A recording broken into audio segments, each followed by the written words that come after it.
सतगुरु माता सुदीक्षा सबिंदर हरदेव जी महाराज की जय। आओ साथ संगत जी, जीवन में गुरु का रहना जरूरी है। जब जब धरती पे कोई आया है, चाहे कृष्ण आए हो चाहे राम आए हो, सबके जीवन में ही गुरु थे।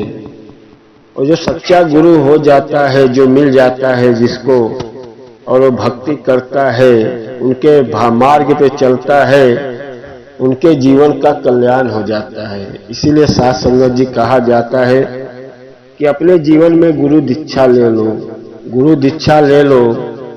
जब गुरु दीक्षा ले लेते हो तो गुरु के ऊपर आपका पूरे जीवन का भार सब उनके ऊपर आ जाता है। और इसीलिए गुरु बार बार कहता है मेरा दिया हुआ सिमरन कर ले, सिमरन कर ले। अब जब आप सिमरन नहीं करते हो, अपनी मनमानी करते हो, तो इसमें गुरु का कोई दोष नहीं है। गुरु आपके पापों को काटता है। आप परमात्मा के अंश हो, वो जीवन आपका एक अच्छा बनाना चाहता है कि धरती पे बार बार मत आओ। ये आत्मा आपकी अमर है, लेकिन आत्मा जब स्वर्ग में जाएगा, अच्छा कार्य करके जाओगे, तो आपका आने जाने का सिलसिला खत्म हो जाएगा। नहीं वही 44 लाख मुनि में भटकना पड़ेगा। इसीलिए गुरु बार बार सिखाता है कि मेरा सतगुरु का ज्ञान ले लो, दीक्षा ले लो। और उनके जब दीक्षा लेते हो तो गुरु को ऊपर आपकी पूरी भार रहती है। गुरु आपको बराबर देखता है, बराबर सही मार्ग पे ले जाता है, गलत मार्ग को रोकता है। आपका पाप जो रहता है उसको कम करना चाहता है, बड़ा पाप को कम कर देता है। लेकिन जब उनके सिखलाइयों पे चलोगे, तब गुरु जब जब बोल दिया है कि मेरा किसी का निंदा चुगली, किसी के ऊपर अहंकार नहीं करना है, किसी के पहनावा पे नहीं जलना है, थोड़ा में कमाते हो थोड़ा में सुखी रहना है, तो उनकी सिखलाइयों पे चलो। तब देखो आपके जीवन में कितनी बदलाव आएगी, कितना आपका जीवन एक सुंदर बनेगा। जब वहीं सत्संग में आने के बाहर अंदर हो तो कुछ और हो, बाहर होने के बाद कुछ और हो, ऐसा नहीं साथ संगत जी। गुरु का दिया हुआ सिमरन करो, देखो आपके जीवन में कितनी खुशहाली आएगी। लेकिन जब ज्ञान ले लिए हो तो आपका भी फर्ज होता है कि गुरु हमको जो बताता है, जो सिखाता है, उनके मार्ग पे चलना है। ऐसा नहीं कि मैं ज्ञान ले लिया और ज्ञान लेके घर पे बैठा रहूं, हमारा गुरु कल्याण कर दे, ऐसा नहीं।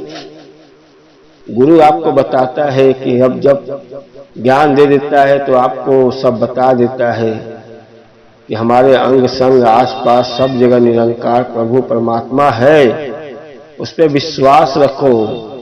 और इसीलिए गुरु कहता है तू उसका सिमरन कर ले, तू ही निरंकार मैं तेरी शरणा मैंने बख्श लो।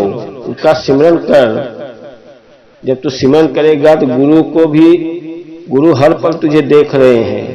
और जब तू सिमरन नहीं करता है तो गुरु तेरे पूरे शरीर का जब ज्ञान लेता है तो उनके ऊपर सब बोझ हो जाता है, तेरा कल्याण करने की जिम्मेदारी रहती है। लेकिन जब नहीं करते हो तो उसमें गुरु क्या कर सकता है?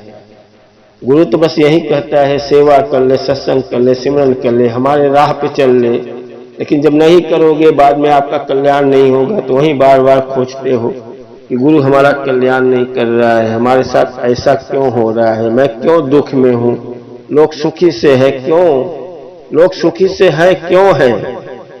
वो गुरु की एक एक बातें को, सिखलाइयों को समझते हैं। गुरु क्या हमको सिखाना चाह रहा है, क्यों मैं धरती पे आया हूँ, किस लिए परमात्मा ने मुझे भेजा है, क्यों आया था। फिर वहीं 44 लाख योनि में भटकना पड़ता है। इसीलिए गुरु बार बार सिखाता है कि एक सच्चे मार्ग पे चल ले। किसी का बुरा समझ के क्या करेगा? हम पड़ोसी से जलते हैं, फलाने से आगे नहीं बढ़ना देते हैं, कोई रिश्तेदार आगे हो जाए तो जलन आ जाता है।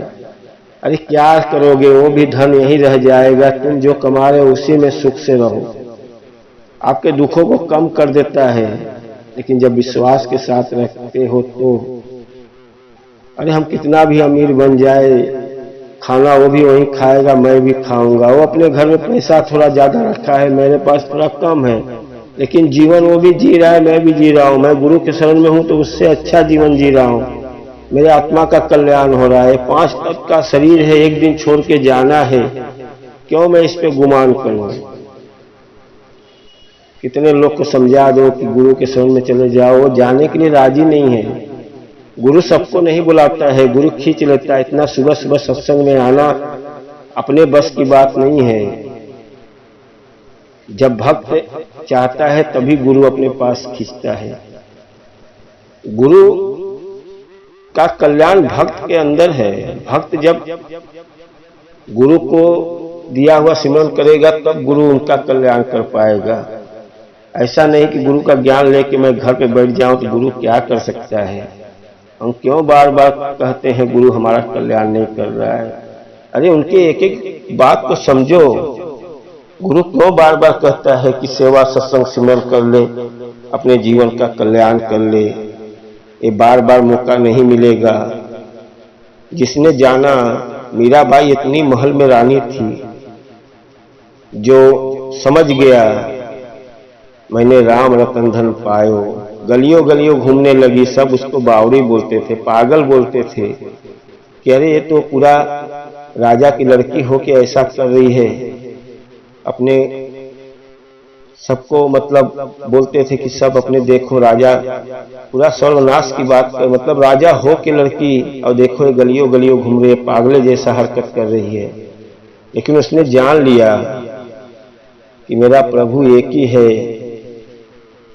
उनको कौन बताया, गुरु ने ज्ञान दिला दिया, उनको साक्षात दर्शन करा दिया।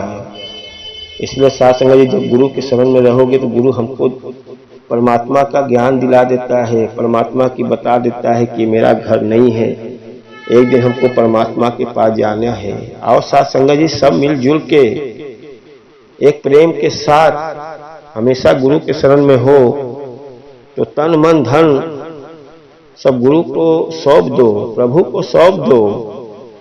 इस पे गुमान नहीं करना है। 5 तत्व का शरीर है, सब मिट्टी में मिल जाएगा। बड़े बड़े राजा महाराजा आए, सब चले गए। ये संसार वहीं का वहीं रह गया।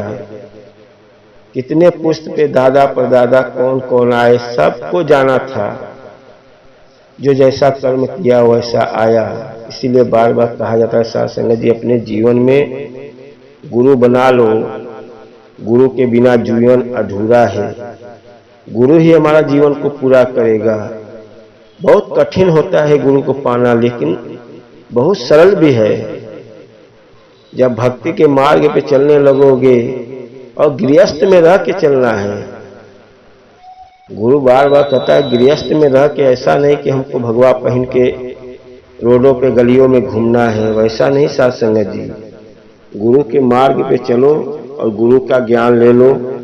गुरु हमारे जीवन का कल्याण करेगा। आओ साथ संगत जी, दास से कोई गलती क्षमा करना और गुरु के शरण में लगे रहे और प्यार से कहिए धन निरंकार जी।